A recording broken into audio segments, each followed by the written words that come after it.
Hello, and welcome to Dreamy Tales, a sanctuary where everyone can experience calm and a touch of magic before gently drifting into sleep.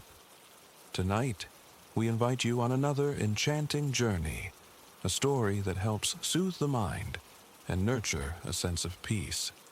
Before we begin, let's take a moment to prepare our bodies and minds for a comforting, restorative rest. Make yourself cozy, and with each slow inhale and long exhale, let the cares of the day gradually slip away. It's not always easy to step back from the day's demands, especially as night falls. Yet, remember, the less we worry about how quickly we'll fall asleep, the simpler it is for our minds to release any remaining tension. Allow the gentle flow of your breathing to wash away lingering concerns, and let the story ahead guide you into a state of deep relaxation. Now, settle in, and let the dreamy atmosphere softly wrap around you. Enjoy this story, and may you drift into a peaceful, restful slumber here on Dreamy Tales.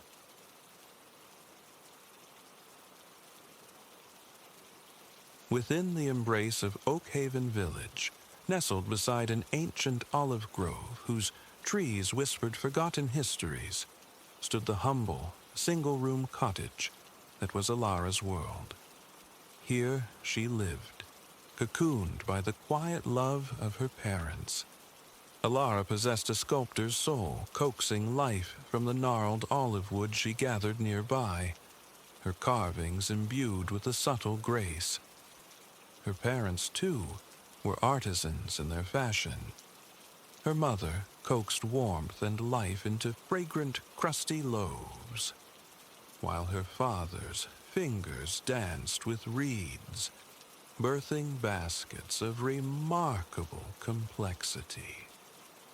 Together, their crafts found eager buyers in the markets of Oakhaven and the surrounding hamlets. Theirs was not a life of riches, yet abundance flowed in simple joys. Contentment bloomed within the cottage walls, rooted deep in the soil of their small village. But a secret shimmered beneath Alara's quiet contentment, known only to her and the whispering leaves of the olive grove. Scarcely a moon cycle passed, while seeking the perfect gnarled limb for her next creation, she had stumbled upon an enchanted threshold, a cave spilling over with incandescent riches, guarded by a formidable djinn. Because Alara's heart held no avarice, no desire to plunder the glittering hoard, the djinn had permitted her departure, even conjuring for her a flawless piece of olive wood, resonant with unspoken magic. Since that day, Alara had felt drawn back to the cave's hidden entrance, though she never again uttered the words to breach its magical seal. Instead, driven by a quiet empathy for the Guardian's solitary existence, she began leaving offerings just outside. A crusty loaf, still radiating her mother's warmth, vanished with an ethereal whoosh and a flicker of light. Later, a basket, woven with her father's patient skill, met the same shimmering dissolution. The subsequent visit brought a change. As she approached with a small carving clutched in her hand, she found a gift awaiting her, slippers of deep crimson leather, stitched with threads of pure gold, their soles thick yet supple, footwear fit for rugged paths or royal halls. They molded to her feet with uncanny precision, a djinn's craftsmanship after all. A grateful smile touched Alara's lips as she gazed toward the unseen portal, imagining the djinn observing her from his hidden realm. She murmured her thanks for the exquisite slippers, then placed her carving upon the earth. Whoosh! Shimmer! It vanished, accepted like the gifts before it. The following weeks dissolved into the pleasant bustle of market travel, Elara and her parents journeying from village to village. The rhythm was demanding, but rewarding. At each stop, the comforting aroma of fresh bread, baked in her mother's portable clay oven, drew crowds to their stall. Patrons whose initial purchase often led to acquiring a unique carving or a sturdy basket, sometimes both. Now, finally, they were home, their wagon lighter, their purses heavier. Autumn breathed cool promises onto the land, signaling the close of the busy market season. Elara welcomed the impending quietude, the slower cadence of fall and winter offering precious time to replenish her stock of wooden figures, preparing for the sun-drenched days of summer yet to come. This creative replenishment required a fresh supply of olive wood. Dawn broke clear and bright, the sky a vast canvas daubed with only a few wisps of cloud. Donning her magnificent slippers, Elara whistled for Kyle, her loyal canine shadow. Together, they ambled towards the ancient grove, its twisted trunks standing like venerable sages beneath dusty, silver-green leaves. A small pot of honey, acquired from a distant market, nestled in her satchel, a gift for the djinn. The grove held its breath, serene and seemingly deserted save for them. Birds hopped, foraging in the undergrowth, while others trilled courting songs from the low-slung branches. As they neared the djinn's domain, a disquieting sight met Elara's eyes. The cave was open. Where previously a seamless rock face had concealed the entrance, now yawned a dark aperture. No mystic words had been uttered, no barrier dissolved. It simply stood exposed. A knot of concern tightened in Elara's chest. Slowly, cautiously, she approached the opening, peering into the Stygian passage beyond. Silence answered her unspoken question. Worried for the djinn, she resolved to enter. Unlike her first visit, when enchanted torches had sprung to life, illuminating the way, the tunnel remained steeped in shadow. Yet enough ambient light filtered from the entrance to allow her passage down the long corridor towards the main treasure chamber. The darkness gradually yielded as she neared the vast space. Looking up, Elara noticed a small, natural fissure high in the ceiling, admitting a slender shaft of daylight. What that fragile light revealed stunned her, an immense cavern, utterly void. The legendary piles of gold coin, some as large as her hand, were gone. The mountain of glittering jewels, the priceless oil paintings, the serene marble sculptures, all had vanished. As Elara walked the desolate space, the sheer emptiness echoing around her, Kyle explored the periphery, his nose twitching, deciphering the lingering scents clinging to the stone. Suddenly he whined, pawing insistently at a hollow in the cave wall. Drawn by his persistence, Elara investigated, discerning a faint metallic glint within the recess. Reaching in, her fingers closed around cool metal. After a brief struggle, she dislodged a plain brass lantern, its surface dull and unremarkable compared to the polished lamps that lit her family's cottage. Almost unconsciously, she rubbed her sleeve against its tarnished side. Instantly, with a soft, rushing sigh, the djinn materialized before her, immense and hovering. Alara stumbled backward onto the dusty floor, Kyle erupting into a frenzy of barks at the towering apparition. The djinn, easily double a mortal man's stature, clad in flowing trousers and a long tunic cinched by a wide golden belt, floated serenely a few feet above the ground. He smiled down at Ilara, whose eyes and mouth formed perfect circles of astonishment.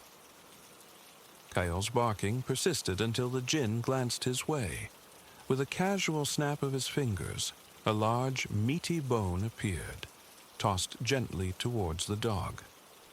Kyle, his priorities instantly reassessed, fell upon the unexpected treat, forgetting the giant floating nearby. Ilara, relieved to see her friend unharmed, felt a surge of questions. Once her initial shock subsided, she implored him to explain. The djinn recounted how the thieves, who had long used the cave as their secret repository, grew suspicious that their hoard had been discovered. As its bound guardian, he had been forced to protect their plunder, revealing nothing of Ilara's first visit to shield her from their wrath. However, one thief, lingering behind after the others departed, had witnessed her leaving gifts. Confronted, the djinn confessed her visits, but swore she had taken nothing. Trust irrevocably broken, the thieves had imprisoned him within the brass lantern, relocating their ill-gotten gains to another hidden location, somewhere within the kingdom of Eldoria. There he remained, trapped, until Ilara's touch had freed him. Freedom felt glorious, the djinn admitted, yet uncertainty clouded his newfound liberty. His obligation to the thieves was dissolved. His path was now his own to choose. Should he remain in the cave, his home for countless decades, or perhaps indulge in the traditional pastime of freed djinn, plaguing mortals with mischievous tricks? Ilara gently countered that notion, asking if he harbored any dreams beyond tormenting humans. A wistful look entered the djinn's eyes. He confessed a long-held desire to travel, to witness the entirety of the kingdom of Eldoria. Ilara clapped her hands, delight sparking within her. She, too, yearned for horizons beyond her familiar valley, a mere fragment of the vast kingdom. Tales she'd heard painted vivid pictures, mountains perpetually crowned with snow, fertile plains rippling with wheat and barley, sun-drenched groves heavy with oranges, and the magnificent capital city, Viridia, where King Valerius reigned from his mighty stone citadel. Intrigued by her vibrant descriptions, the djinn proposed she join him on his journey. Alas, Ilara demurred, her parents' inevitable worry anchoring her to home. A knowing grin spread across the djinn's face. With a resonant snap of his fingers, a large, intricately patterned carpet unfurled before them, not resting on the stone, but hovering a hand's breadth above it. This magical conveyance, he explained, would carry them faster than imagination across Eldoria's diverse landscapes, a far more comfortable mode of travel than horseback. they could traverse the entire kingdom in a single day. The offer resonated deeply with Alara's own wanderlust. To see her country, to experience its wonders firsthand, it was an irresistible opportunity. Nodding her assent, she stepped onto the softly yielding surface, settling cross-legged near the back. Calling Kyle, she watched him leap up, curling contentedly in her lap. The djinn floated to the front, assuming the navigator's position.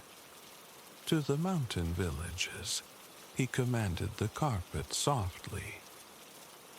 With that simple instruction, the carpet glided smoothly through the tunnel, emerged into the bright sunlight, and ascended rapidly. Soon, the trio soared above the ancient olive trees, the world unfurling beneath them.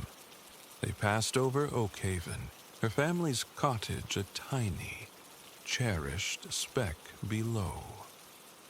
Villages blurred beneath them, the landscape scrolling past at impossible speed, compressing days of arduous travel into fleeting moments. As the valley yielded to the rising foothills of Eldoria's great mountain range, the carpet climbed effortlessly, matching the ascending terrain. The ground below grew rugged and stony, though Alara could trace the thin ribbon of road carved for determined travelers. The air thinned, biting with an alpine chill that seeped through Alara's simple clothes. Noticing her shiver, the djinn gestured. Instantly, she was enveloped in the comforting warmth of a thick woolen cloak and cap, soft and instantly cozy. She murmured her thanks. Soon, patches of lingering snow dotted the rocky slopes below. Ahead, nestled high amongst the peaks, lay a village, even smaller than Oakhaven, revealed as they drew closer. Its homes were fashioned from mud bricks, heavily insulated against the cold with bales of straw and dried grass stacked against the walls and piled upon the roofs. These bales served a dual purpose, Ilara realized, spotting penned goats and sheep contentedly nibbling at their edible insulation.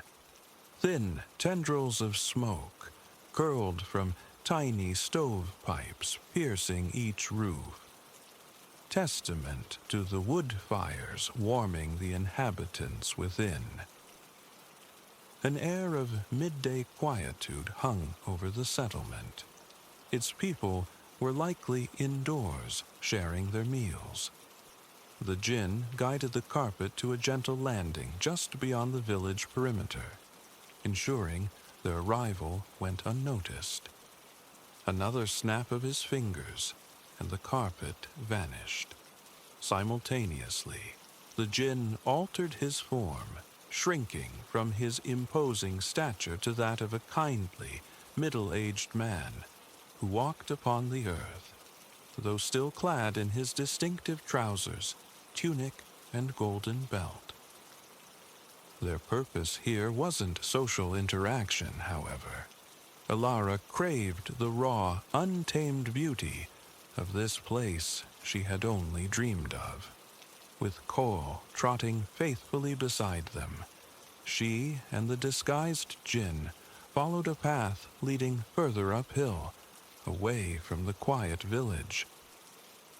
They navigated around large boulders, where hardy, scrubby plants clung tenaciously to life in the crevices. Their footsteps crunched on patches of snow, remnants of the previous winter, mingling with other tracks. Human, goat, sheep, and some unfamiliar prints that spiked Ilara's curiosity. The djinn identified these immediately. Mountain lion. Far from being alarmed, knowing the djinn's protective power, Ilara felt a thrill of anticipation. She had never seen such a creature. "Could we find it?" she whispered. Eyes scanning the ground, they proceeded slowly, following the large cat's trail. When the tracks faded on rocky terrain, Kyle took the lead, his sensitive nose unerringly guiding them onward. Upward they climbed, the air growing crisper still until they reached a tall, solitary tree. Kyle sniffed intently around its base, then tilted his head back and barked softly. High amongst the branches, regarding them with aloof golden eyes, sat a magnificent lion. Its tawny fur was thick and sleek, the tips of its tail and tufted ears several shades darker. Clearly shy, the creature desired no interaction. Elara hushed Kyle, and after drinking in the sight of the beautiful animal for a respectful moment, the trio quietly retraced their steps. Walking back, Elara inhaled deeply, filling her lungs with the clean, sharp mountain air. A short side path, missed on their ascent while tracking the lion, beckoned. Following it, they emerged into a breathtaking scene. A pool of crystalline water, perfectly still and clear, encircled by moss-dappled rocks. Feeding this tranquil oasis was a waterfall, cascading down a high rocky ledge, its descent shattering the sunlight into 1,000 sparkling, multi-hued gems that danced in the mist rising from the pool. Had the air not held its mountain chill, Elara would have gladly waded into the inviting water. Instead, she contented herself with admiring its pristine beauty, warm and dry in her enchanted cloak. Returning to the main path, they climbed to its highest vantage point. Elara gasped, overwhelmed by the panoramic vistas. In one direction, even taller peaks pierced the sky, their summits gleaming white with perpetual snow. Turning, she could just make out her own valley, a tiny, distant green smudge, yet achingly familiar. And stretching away in another direction lay the rich, fertile farm country, the breadbasket of Eldoria. That was their next destination. Back at their landing spot, the djinn summoned the carpet with a snap of his fingers and resumed his true form. They settled onto the floating tapestry, and the djinn directed it towards the farmlands. The carpet descended, gliding down the mountainside at a dreamlike pace. The landscape transformed with every passing minute, the temperature rising steadily. Soon, Elara gratefully removed the woolen cloak and hat, the cold mountain air replaced by a gentler warmth. The rocky terrain gave way to verdant fields, crops ripening under the benevolent sun. They soared over a large, prosperous-looking village before landing softly near the edge of an orange grove. Once more, the djinn concealed the carpet and adopted his mortal disguise. Elara gazed with pleasure at the orderly rows of trees to her left. Though lacking the wild, ancient spirit of her beloved olive grove, its shady depths held their own quiet invitation. Across the narrow dirt track bordering the grove lay a field of corn. Having never witnessed corn growing before, Elara was fascinated by the towering height of the stalks and their dense formation. While the djinn waited patiently by the road, she squeezed between the rustling stems for a closer look, Kyle padding beside her. She had ventured only a few feet when a strange voice offered a greeting. Elara looked around, puzzled. Apart from Kyle, the only visible creature was a glossy black crow perched jauntily on a bent corn stalk nearby. It cocked its head, regarded her with bead-bright eyes, and then repeated, quite clearly, "Hello." Surprise jolted Elara, but then, considering she had just descended a mountain on a flying carpet accompanied by a djinn, a talking crow seemed almost mundane. A smile touched her lips. "Hello," she replied. Curiosity piqued, she asked the crow how it came to speak. The bird confessed uncertainty, explaining it had simply listened intently to the farmers working the fields, and eventually began mimicking their words. The farmers, it added somewhat mournfully, had never paid it much mind.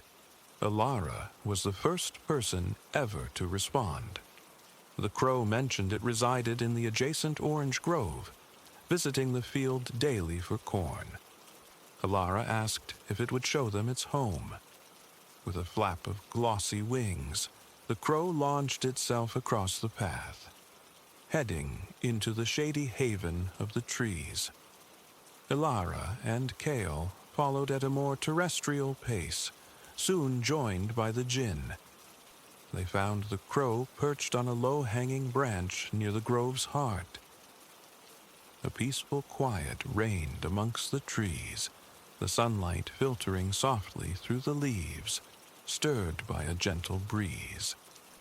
Branches hung heavy with ripe fruit, their deep orange hue a vibrant contrast against the lush green foliage.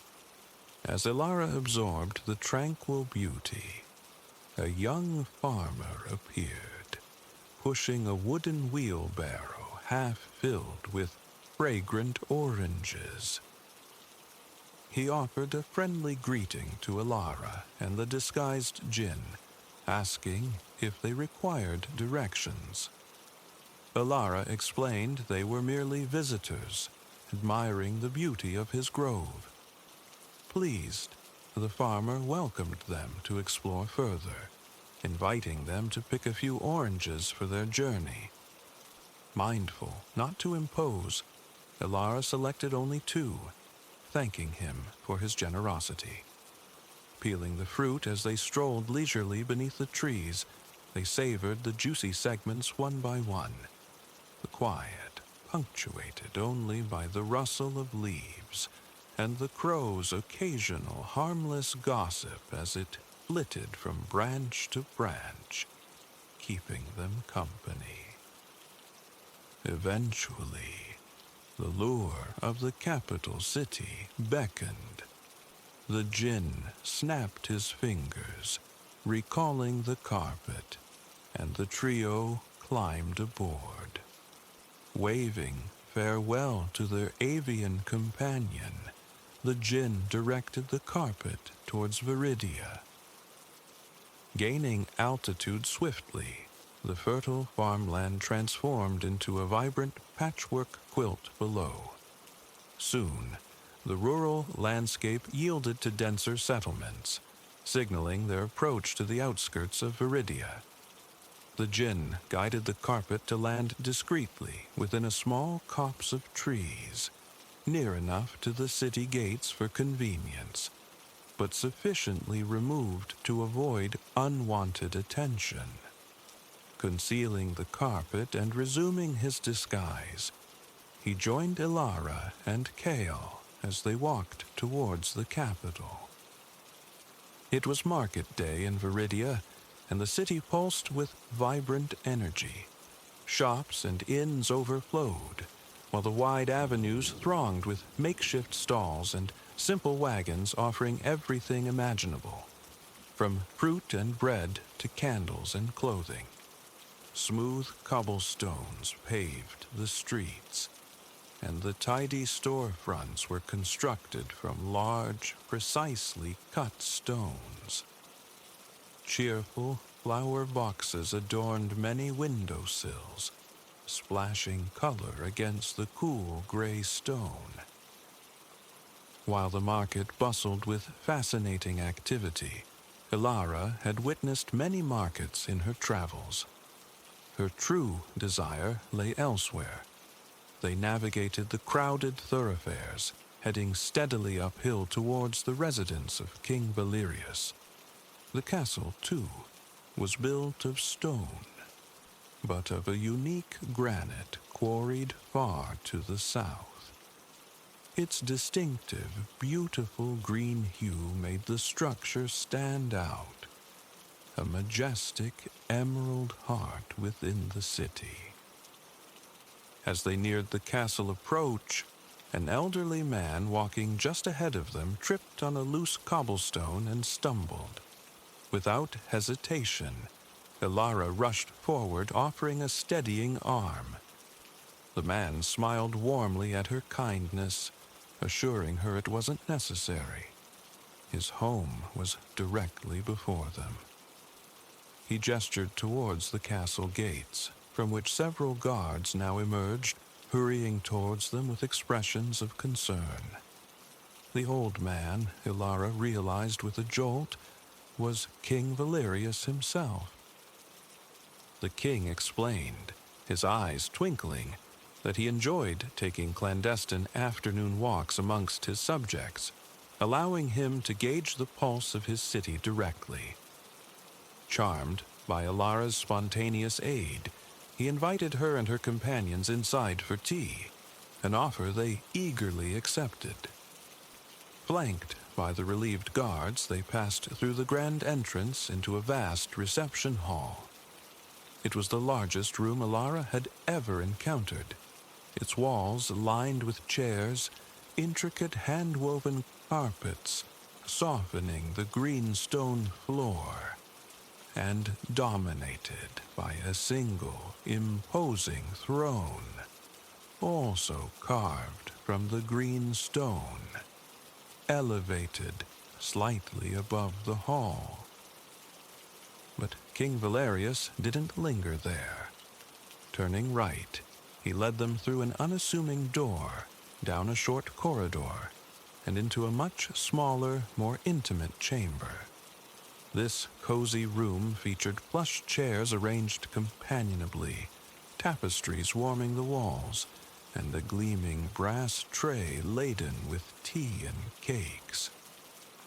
Dismissing the guards and servants with a gentle wave, the king proceeded to pour tea for his guests with the unassuming grace of a perfect host. They talked comfortably of books and art, of the joys and trials of travel. Ilara and the djinn spoke of their journey, allowing the king to assume they had traveled conventionally, perhaps by horseback over many weeks. King Valerius listened, impressed by their adventures, and particularly intrigued by Ilara's fond descriptions of her distant valley and its ancient olive trees, a region so remote he had never had occasion to visit. Their pleasant conversation was eventually interrupted by a guard, discreetly reminding the king of an impending meeting. Evening shadows were beginning to lengthen, and Ilara felt the pull of home, the longing for her own beloved valley.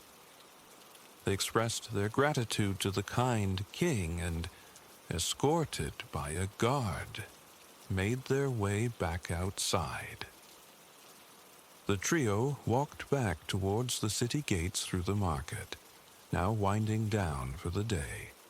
Vendors were packing their wares while shoppers dispersed, heading home or towards nearby inns for their evening meal. Ilara, Kyle, and the djinn returned to the secluded stand of trees. With a final snap of his fingers, the djinn brought forth the magic carpet. They climbed aboard one last time. The djinn directed the carpet back towards the valley, instructing it to travel at a more leisurely pace. A profound yawn escaped Ilara as the carpet floated serenely above the lights of Viridia, beginning to twinkle in the dusk. She lay back, pulling Kyle close, the rhythmic, gentle sway a soothing cradle. Closing her eyes, she let the day's wonders wash over her in a warm tide. mountains piercing the clouds, a talking crow sharing secrets in an orange grove, the unexpected kindness of a king. It had been an extraordinary experience, a tapestry of memories she would cherish forever. Kyle sighed contentedly, snuggling closer, wrapped in the magic of the moment and the weariness of adventure. The two travelers quietly drifted towards sleep, borne homeward on silent, enchanted currents. A resplendent sun reigns over a sky of flawless cerulean, its brilliance mirrored in the vast ocean beneath. This expanse of water seems to luminesce, a magical blue ignited by sparks of sunlight upon its surface. For this moment, the sea holds its breath, almost still. The wind has quieted its bluster. Waves now unfurl with languid grace towards the pale sands. Their arrival is a lulling cadence, a steady, tranquil rhythm. Each liquid sigh washes ashore, retreats with a silken whisper, an ebb and flow composing a hypnotic measure. Initially, the cadence seems immutable. The wave arrives, the wave departs, identical to its predecessor. Yet a fleeting surge in the breeze lends the incoming water a bolder voice, a slightly grander form. Though the rhythm persists, attentive ears discern subtle variations, fleeting modulations. For the ocean is an intricate tapestry, interwoven with sand, air, and every creature dwelling within its depths. Thus, its seemingly monotonous song, the ceaseless murmur of the waves, stands poised for transformation. A mere whisper of shifting wind acts as a conductor's unseen baton, urging the waves to a crescendo of rougher, louder music before guiding them back to serene quietude. And then, the sound alters once more, in nuances profound and mysterious, perceptible only to the denizens of this liquid realm. High above this aquatic theater, Kalen the gull inscribes slow circles against the blue. He is intimately familiar with the ocean's moods, its sonic textures, and shifting choreography. His sharp eyes scan the waves, awaiting the precise instant to plunge towards piscine quarry, when the water lies placid, revealing a fish near the sunlit surface. Kalen will descend like a feathered dart. Gulls possess extraordinary vision, capable of resolving details from 2 miles distant. For Kalen, wheeling high over calm waters on such a pellucid day, sustenance should be readily found. He seeks provision not just for himself, but for the newly hatched lives nestled on a nearby cliff face, currently under the watchful eye of Lyra, his mate. She is more than the mother of his brood. She is his partner for life, a fidelity rare in the animal kingdom. Kalen hopes for fish, silvery and swift, or perhaps the stubborn bounty of clams or mussels. These latter require ingenuity. He has mastered the art of dropping their hardened shells from a height onto unforgiving rock until they yield their succulent interiors. A worthy effort for such delectable fare. Drifting further along the coastline, Kalen's gaze remains riveted to the water below. Suddenly, movement and color flicker just beneath the surface. He recognizes the pale, shimmering forms instantly, emitting a sharp cry of discovery. Directly below, a vast congregation of fish pulses through the water. Here lies abundance, enough not only for his own family, but for the entire colony. Moments later, drawn by his resonant calls, fellow gulls converge, adding their own expressive cries to the air a chorus of echoing squawks. On crystalline days like this, their calls carry far along the coast, audible for miles. Though famously clamorous, gulls employ sound with purpose. They are intelligent, intensely social creatures, utilizing a complex repertoire of vocalizations and body language to converse within the colony. This dialogue commences even within the egg, an unborn chick peeping to solicit parental attention and sustenance. The parent gulls echo this mewling call, a form of avian baby talk. Courtship sounds possess a similar softness, while other contexts demand loud trumpeting declarations, the precise tone shifting whether the bird is wooing a potential mate or asserting dominance in a territorial dispute. Humans often attempt to decipher these sounds, translating them into familiar expressions of ownership. This patch is mine, or emotions like elation or triumph. Yet, the subtle intricacies of their communication remain a language truly known only to the birds themselves. This assembled flock alternates between excited chattering and long, plangent calls. Soon, others will arrive to partake in the feast, but now belongs to the spotter. Kalen, having first spied the fish, prepares to claim his reward. He waits, poised, until the fish are starkly visible beneath the undulating waves, then commences his swift descent. He plunges, a feathered missile aimed at the surface. Down, down, down. Gulls breach the water, yes, but their submersion is fleeting, just long enough to snatch their prey before soaring skyward once more.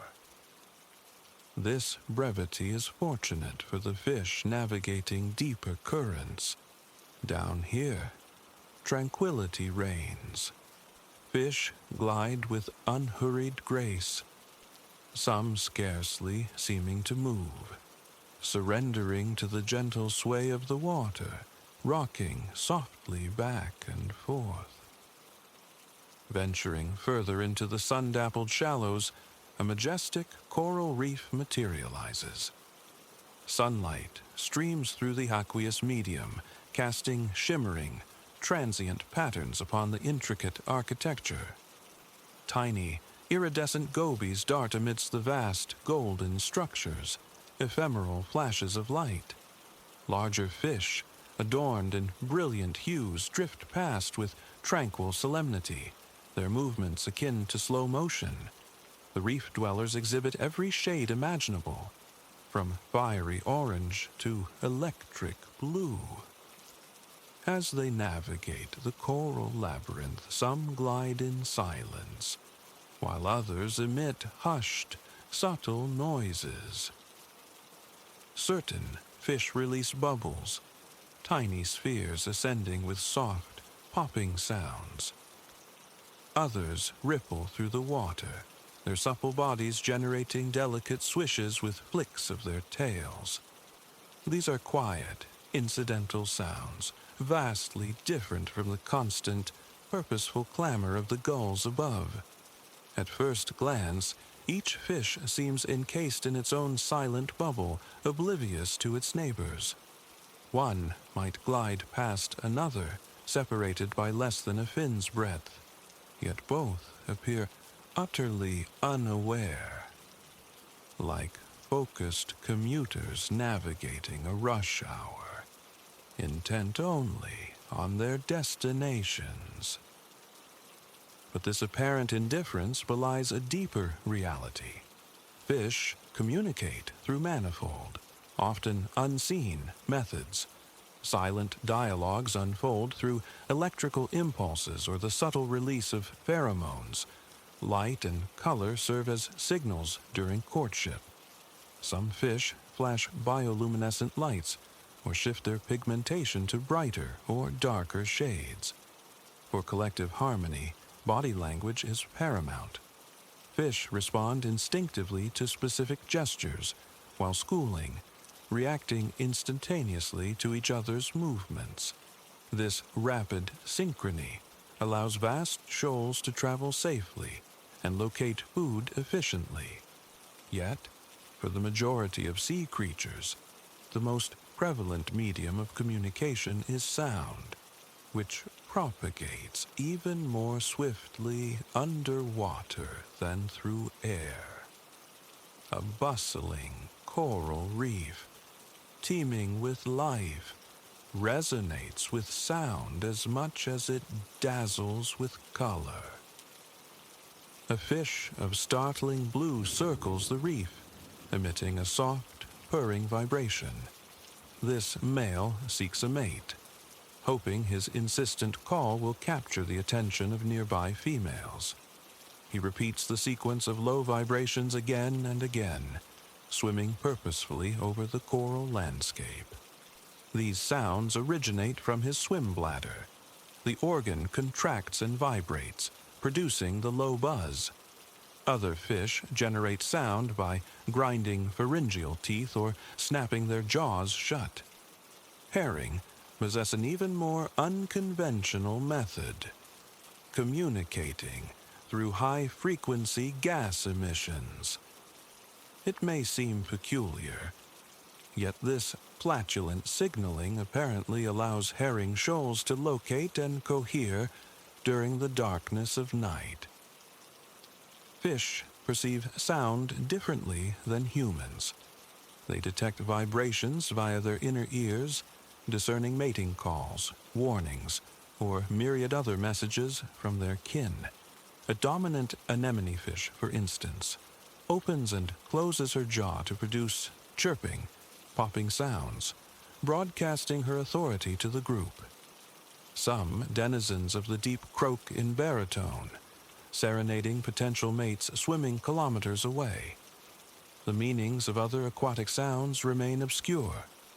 Perhaps they are the marine equivalents of songs, shouts, or ritual chants. Their true significance, however, may be a secret held only by the fish themselves. Scientists strive to unravel the complexities of fish communication alongside the enigmatic sounds produced by other marine life.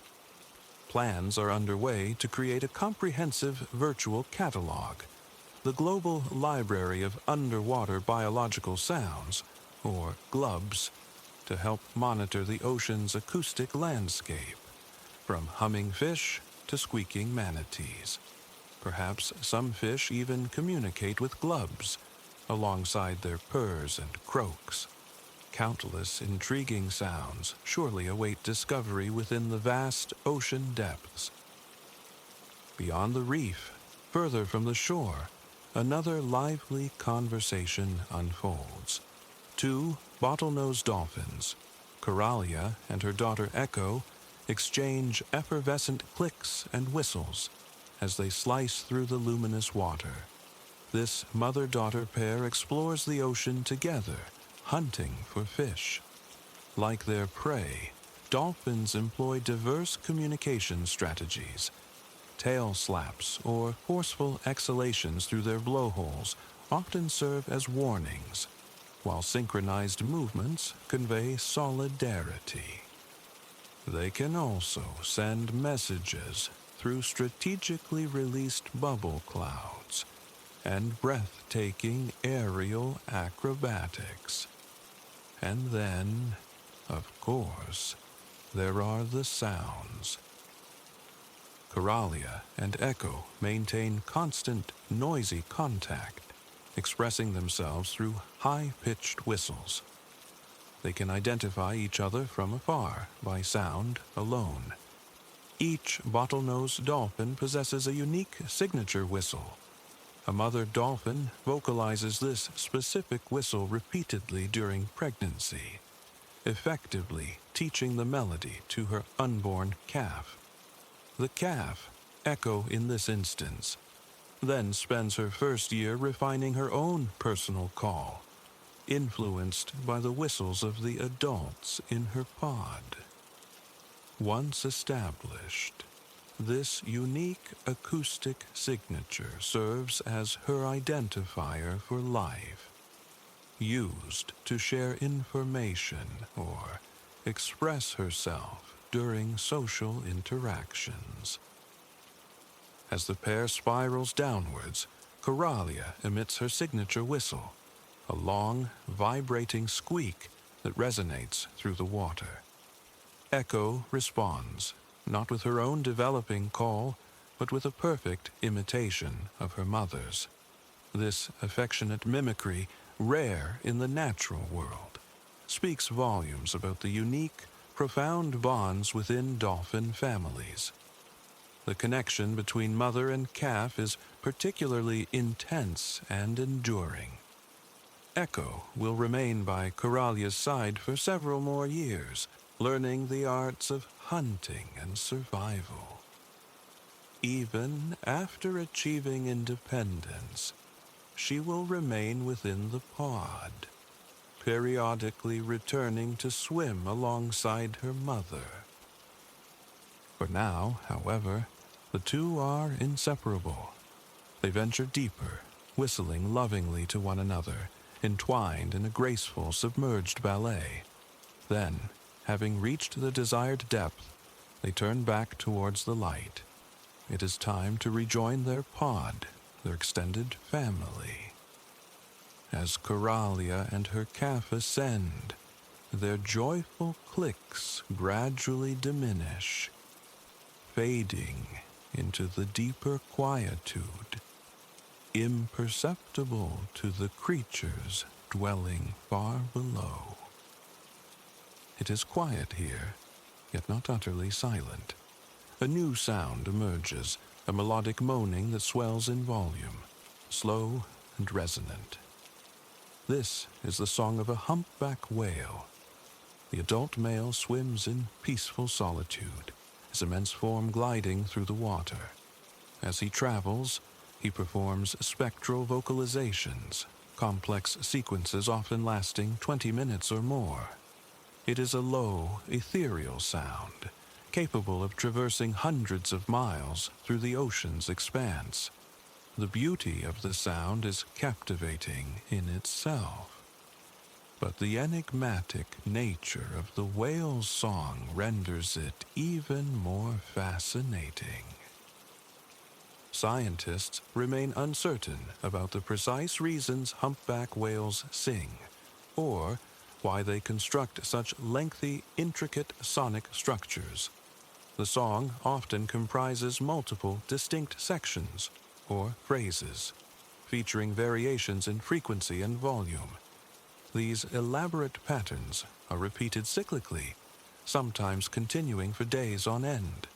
In essence, humpback whales perform intricate, self-composed songs on a loop, for no clearly discernible purpose. Perhaps they are mating calls, territorial declarations, or maybe, like humans, they create music simply for the intrinsic pleasure it brings. Whatever the motivation, the whales continue their singing throughout their lives. These extraordinary melodies are not static. They change and evolve over time. A whale might often share elements of its song with another unrelated individual who can learn parts of the harmony, a marine form of cultural exchange, one whale adopting phrases from another's repertoire. The humpback continues his slow, plaintive song as he ascends towards the surface. Even as he rises, the water remains dark. Night has fallen. Silvery moonlight barely penetrates the ocean's skin. The sea is tranquil now, the whale's song the most distinct sound carrying through the water. His harmonies swell, reaching a final crescendo, and then, at last, silence falls. His powerful vocal apparatus requires periodic rest. It is time for repose, for a breath of fresh air. The whale surfaces gently, his massive head breaking through the waves. He draws a deep, conscious breath of the cool night air through his blowhole. Unlike humans with their automatic respiration, whales must actively decide to breathe. Consequently, rather than sleeping in the crushing depths, he naps near the surface, where air is readily accessible. Sleeping habits differ among whale species. Sperm whales slumber vertically in pods, dozing just below the surface. This humpback, weary from his long journey and equally extensive musical performance, begins to feel the pull of sleep. Floating at the surface, he closes an eye, finally surrendering to rest. Tonight, stillness settles over the ocean. The whale's song has ended. The dolphin pod sleeps near the shallows. The fish rest amongst the moon-silvered coral. High on the cliff overlooking the coast, Kaelin, Lyra, and their chicks huddle together in the nest, deep in slumber. The only persistent sound now is the lulling rhythm of the waves. The tide creeps slowly inward, washing over the shore. Water flows across the sand, then recedes. It comes in and then goes out, as if the sea itself is drawing deep, slow breaths. With each gentle surge, the ocean cradles its marvelous creatures, easing them deeper into sleep.